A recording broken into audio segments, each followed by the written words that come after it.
It was a quiet Sunday morning when I saw Todd Hampton walking up to my gate with a tape measure in one hand and a folder of papers in the other. He had that polished look about him, pressed shirt, shiny boots, and the kind of smile that never quite reached his eyes.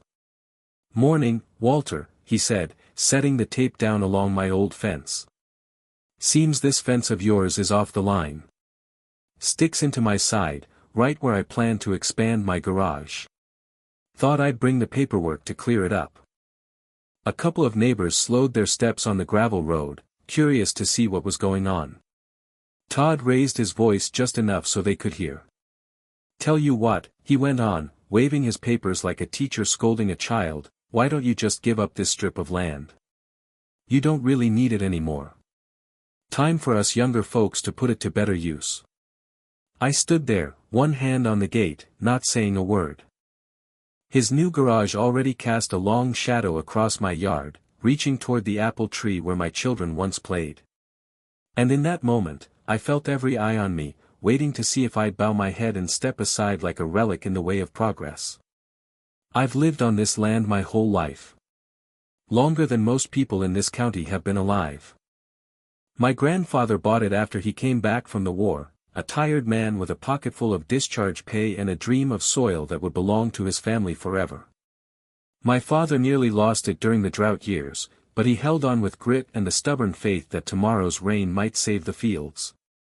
Me, I took another path. I spent 40 years behind the wheel of a postal truck, carrying letters and packages up and down the county roads. Not much glory in it, but it gave me steady work and enough income to keep the land intact. When I came home in the evenings, I'd walk the fields, fix a fence post, or tend the apple trees. My late wife loved those walks. She'd slip her hand into mine and tell me the land felt alive, as if it breathed with us. "This strip of ground Todd wants, it isn't just dirt. It's where my children learn to ride their bikes, wobbling along the fence line. It's where my daughter carved her initials into the old apple tree and laughed when she thought I wasn't looking. And when my wife got sick, we'd sit on a bench right there in the shade, listening to the cicadas hum through the hot summer evenings. Every board of that fence, every nail, holds more memory than Todd Hampton's entire row of speedboats lined up in his yard." Years back, before his business took off, Todd was just a young man trying to make ends meet. He'd bought a rundown shack on the next parcel and was tinkering with outboard motors in the evenings. I remember lending him a set of wrenches he couldn't afford, even helping him haul a broken hull down to the water. He'd thanked me back then, even called me a good neighbor. Funny how money changes a man. Now he looks at my land and sees nothing but wasted space. A strip he can pave over for his big garage, so his customers won't have to park on the street.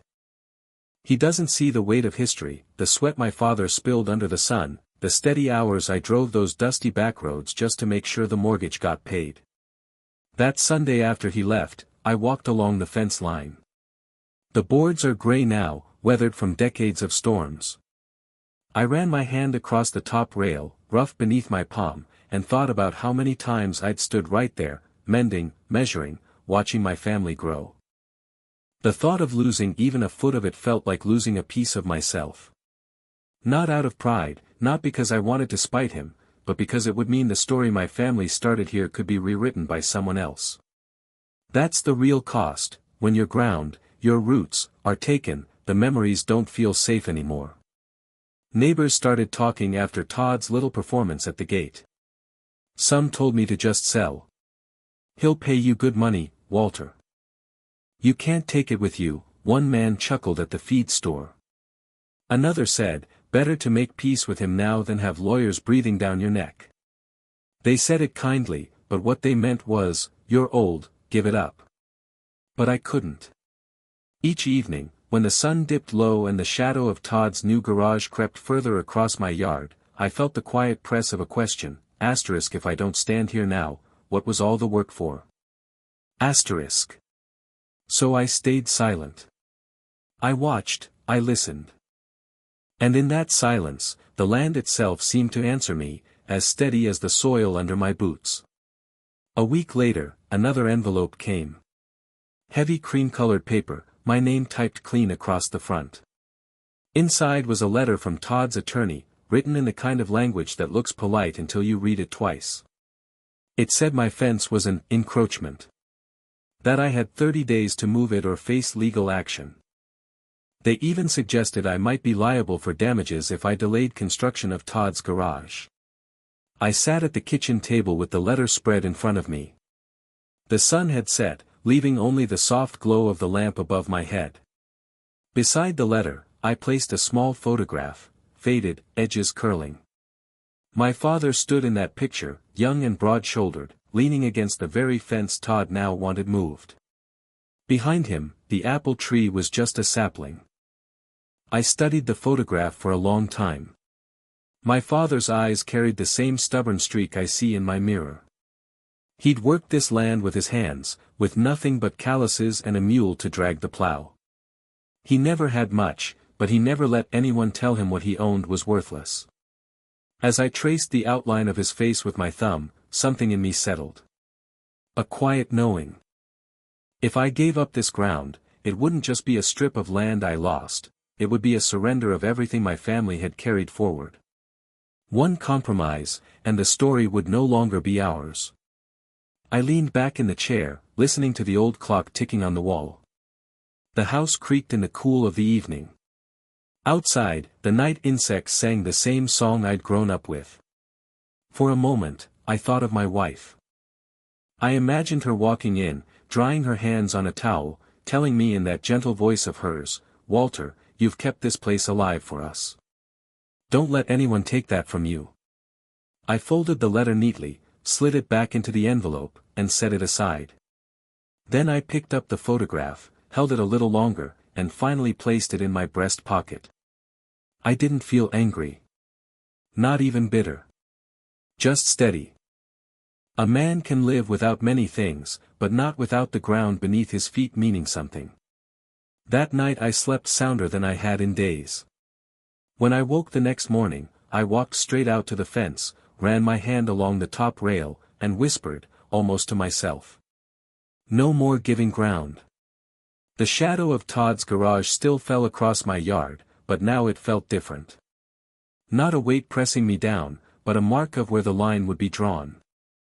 I started with a simple act, I didn't sign. No pen touched paper. No handshake sealed anything. I walked the envelope back to the mailbox the next morning, flagged it up, and sent a short reply through certified mail, "I do not consent to any change in the boundary fence." My handwriting looked steady enough. My hand didn't feel that way. By noon, Todd was leaning over the fence, voice full of sunshine that didn't reach his eyes. "Misunderstanding, Walter. We can keep this friendly. I'll cover all costs and toss in $5,000 for the trouble." "I'm not selling," I said. "And I'm not moving this fence." He glanced at the apple tree as if it were a weed he could pull up. "Your call," he said, but his smile had a hinge in it.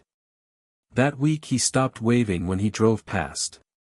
His men, rough-handed and quick with a laugh, stacked lumber near the line and let their music boom in the afternoons. A chalk mark appeared on my side of the fence, a white slash like a cut. When I traced it with my thumb, chalk dust came off on my skin.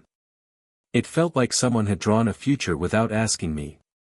2 days later, a man in a tie knocked at my door, asked for my name, and handed me a packet thick enough to stop a pellet. "You've been served," he said, polite as a waiter. Inside was a complaint filed with the county court, encroachment, injunctive relief, damages. The words stacked like bricks. A court date was printed in a black, unforgiving font. I took the packet to the kitchen table, set it next to my father's photograph. The picture didn't blink. I could hear the old clock tick, and somewhere outside a blue jay scolded the world for being itself. At the feed store, I felt the heat of eyes on my back. "You ought to take the money, Walter," one fellow muttered, trying to be kind. "You can't wrestle a man with lawyers." Another clapped me on the shoulder. "No shame in cashing out while you're ahead." I bought salt blocks and twine, nodded, and kept my mouth shut. Pride doesn't feed cattle. But it does keep a man upright. The first hearing came fast. The courtroom smelled like varnish and old paper. Todd sat at the table with a lawyer whose suit looked like it had its own mortgage. The man spoke in a smooth river of phrases, amicable resolution clear survey evidence, minimal impact. When he glanced my way, I saw the same look I'd seen on men counting money at auctions, tender, appraising, already spending the gain. When the judge asked if I had counsel, I said, "Not yet, Your Honor." He gave me a measured look. "Get some," he said. "This is not a matter to handle alone." He granted a temporary order, no changes to the fence until the matter was resolved. It felt like a win until the lawyer smiled. Delay meant pressure, and pressure costs. Back home, I ran numbers on a yellow pad. My pension. Savings. What I could sell without gutting the place. I could hire an attorney, but I'd be choosing which roof wouldn't get fixed this fall. The pencil left a faint groove where my hand pressed too hard. When I set it down, the page looked like dry fields, lines where rain should be. That night I walked the fence with a flashlight. The beam slid over knots and grain, over old nails whose heads were polished smooth by decades of weather. I paused at the post where my daughter had once tied a tin can telephone to talk to her brother across the yard. If I closed my eyes, I could hear their laughter strumming the wire. I opened them to the thud of bass from Todd's garage. Mini Pivot came the next morning. Todd's truck rolled up while I was hauling trash to the road. "Last offer before this gets ugly," he said through the window. $10,000 and I'll rebuild the fence for you on the correct line. You won't have to lift a finger." I stepped closer, saw the coffee steam curling from his cup. "You were a good neighbor once," I said. "You remember when I loaned you those wrenches?" He blinked, surprised, or maybe annoyed at the detour. "That was a lifetime ago." "Not to me," I said. "Not to this place." He drummed the steering wheel. "Your sentimentality is costing us both." He pulled away in a spray of gravel. The dust settled on my boots like powdery snow.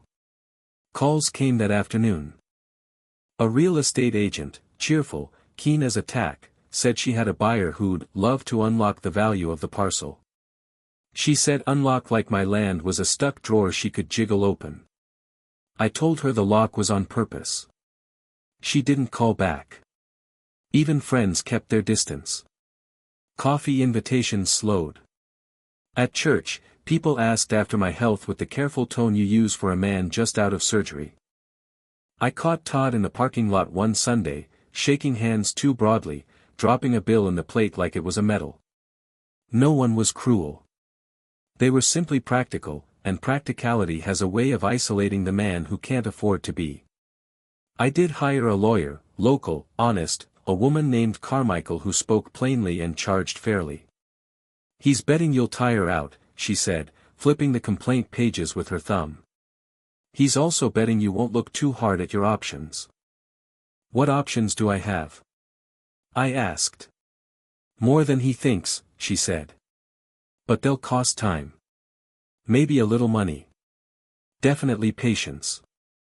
I nodded. Patience I had. Time, I didn't know.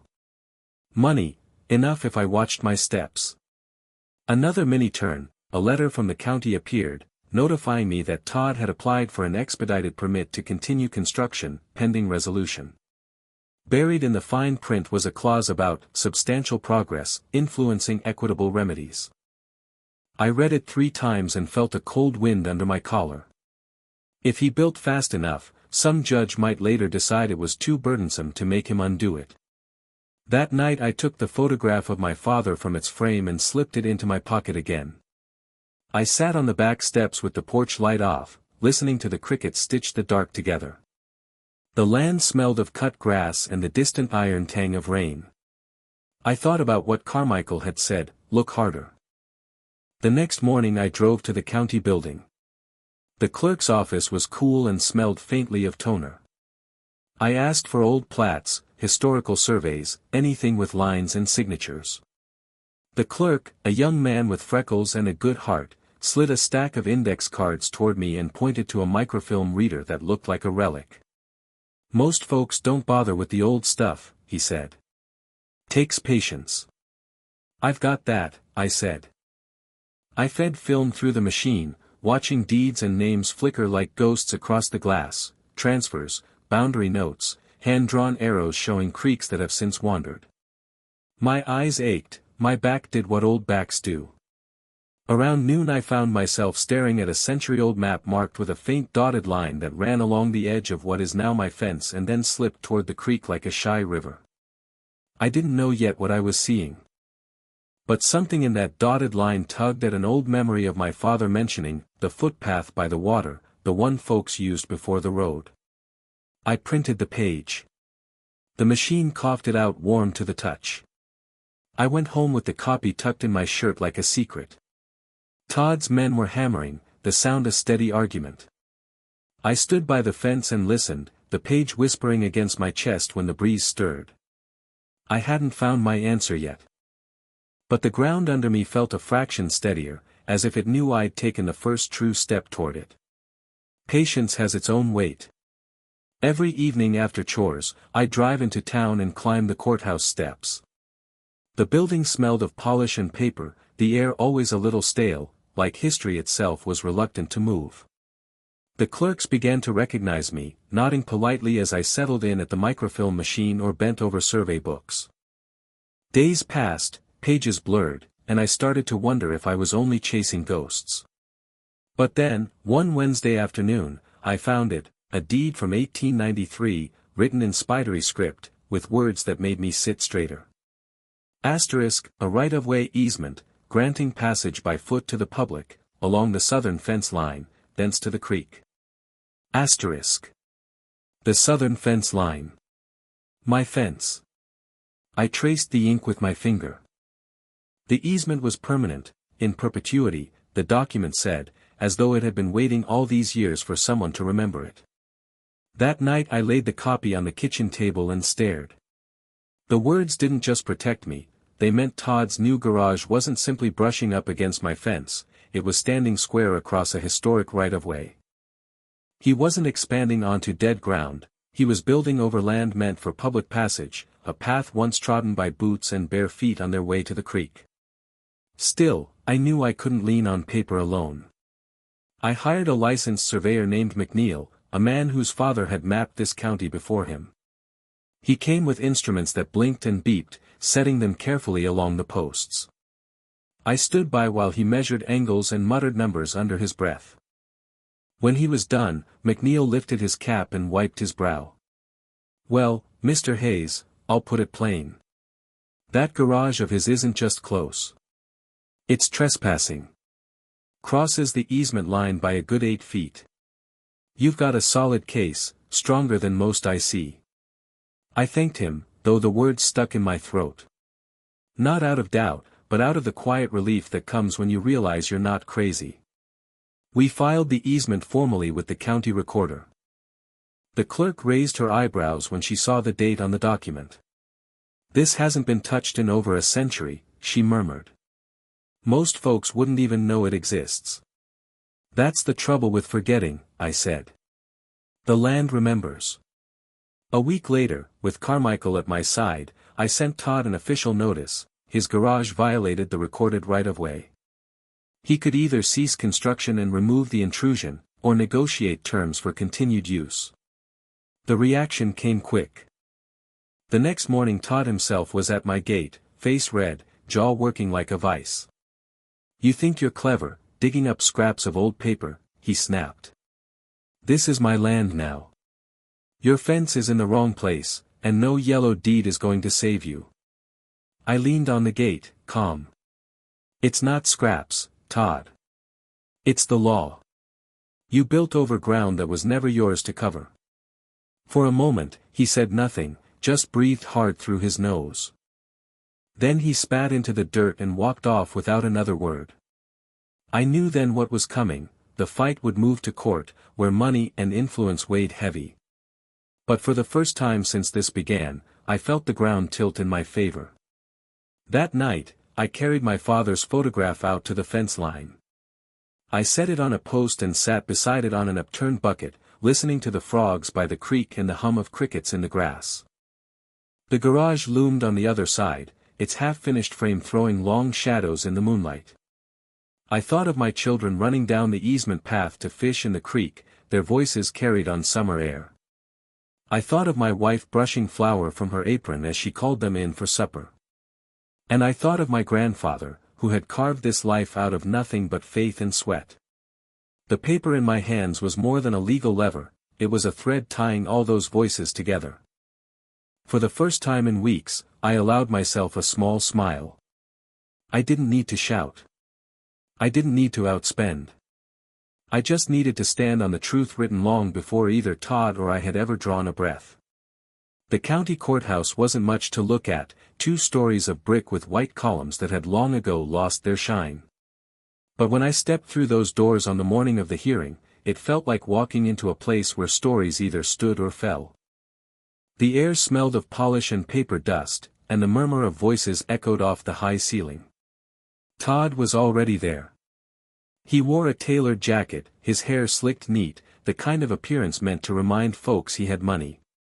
Beside him sat his lawyer, the man with the smooth voice and the confidence of one who rarely lost. They spoke quietly, but their eyes followed me when I crossed the room and took my seat. Carmichael leaned in. "Remember," she said, "we don't have to outshout them. We just have to show the truth." When the judge entered, everyone rose. He was a firm man with a gray beard and a gaze that weighed heavy but fair. After the formalities, the lawyer for Todd began. "Your Honor," he said smoothly, "this is a simple matter of a misplaced fence. My client, Mr. Hampton, is a respected businessman in this county. His surveys show clearly that Mr. Hayes' fence encroaches on his property. Mr. Hampton has been more than generous in offering to compensate Mr. Hayes, but Mr. Hayes has refused, forcing us to seek the court's assistance. This garage is a vital part of my client's growing business and should not be obstructed by outdated, inaccurate boundaries." He spoke like a man stacking bricks, each word meant to build a wall I couldn't climb. When he sat down, Todd folded his hands, smug in his certainty. The judge turned to us. "Mr. Hayes, Ms. Carmichael, your response." Carmichael stood, steady as stone. "Your Honor, the plaintiff has indeed constructed a garage. But in doing so, he has built over land not legally his to use.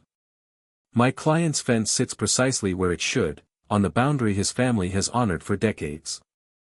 What the plaintiff fails to acknowledge is that the land in question is encumbered by a historic easement, recorded in 1893, granting passage along that line to the creek.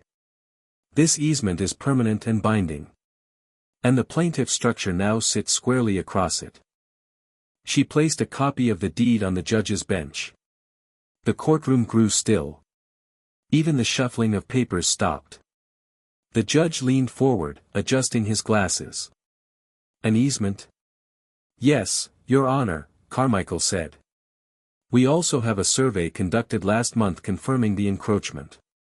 McNeil, the surveyor, was called. He spoke plain, without flourish, pointing to maps and measurements. 8 feet across the easement line, Your Honor. Clear as day. I watched Todd's jaw tighten. His lawyer whispered furiously in his ear, but Todd's eyes never left the documents.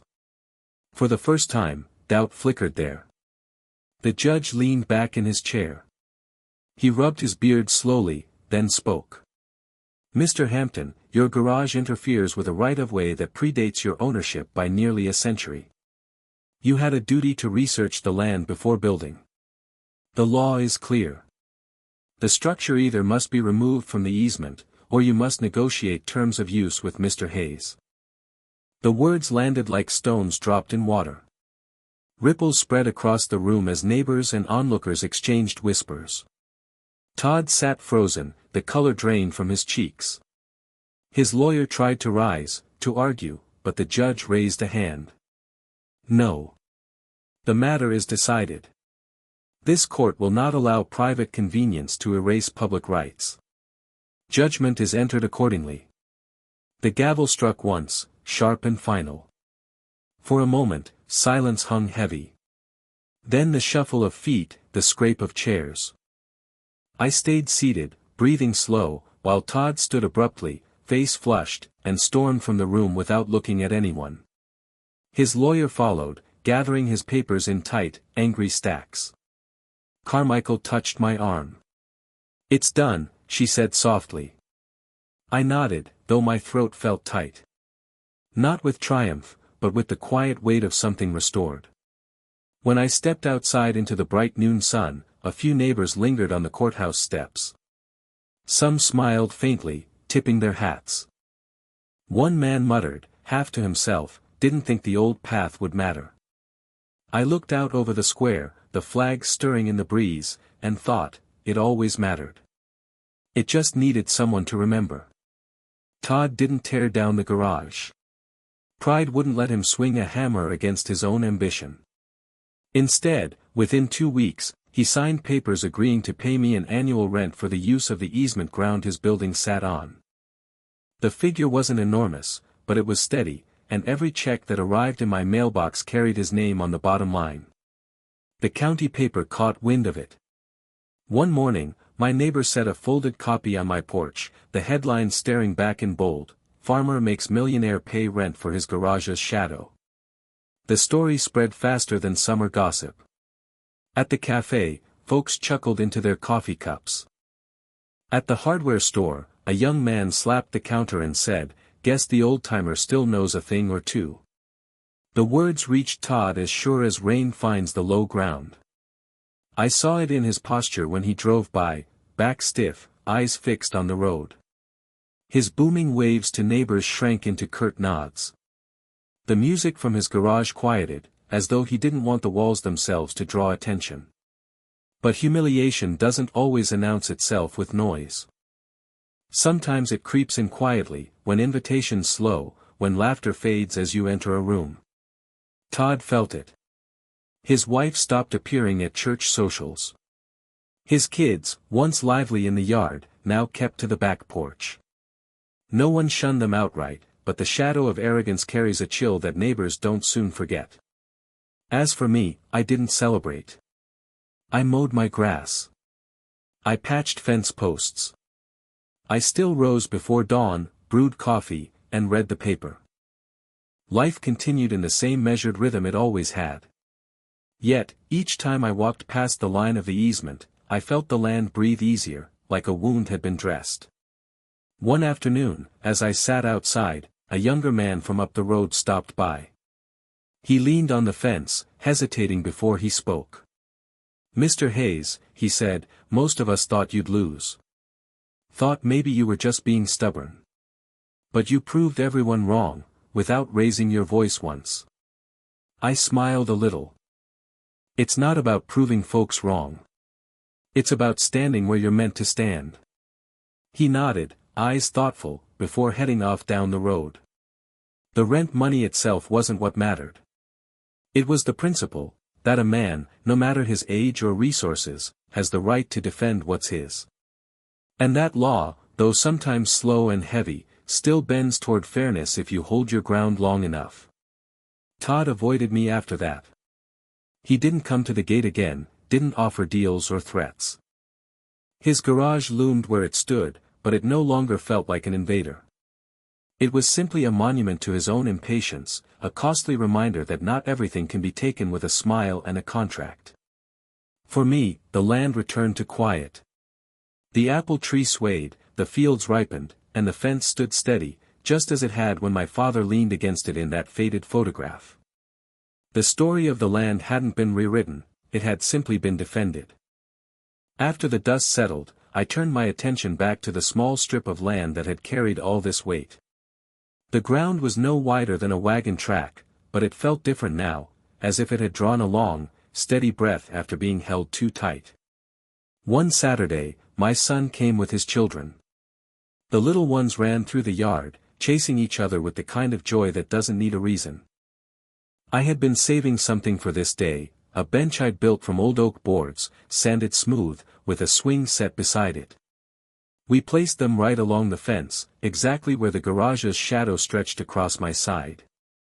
The kids scrambled onto the swing, their laughter rising high above the quiet hum of the town. My son helped me set the bench firm in the ground. When it was done, I sat there with the sun on my face and the smell of cut grass all around.